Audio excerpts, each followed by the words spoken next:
All right, this is Andrew with Chemical Concepts. I'm going to demonstrate the Deform-Nut battery-operated lithium-ion tool for you.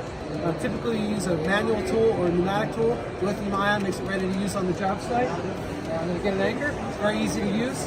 This is a Deform-Nut. This one's a hexagonal type, which is good for anti-rotation.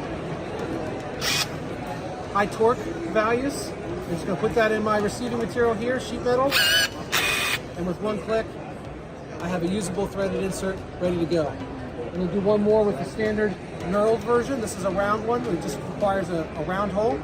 Simply place it on the tool to get it prepped. Put it in the hole. And there you go. So the Deform-Nut is a rivet nut kind of fastener. It comes in a wide variety of thread sizes, widths, lengths, different materials, stainless steel, knurling. We have anti-locking. We have an IP68 version, which has thermal isolation, electrical isolation, and also is watertight and airtight for marine applications, aerospace applications, any application where you need an airtight, watertight connection. So if you're ready to learn more, visit us at www.chemical-concepts.com or give us a call at 1-800-220-1966. Thanks.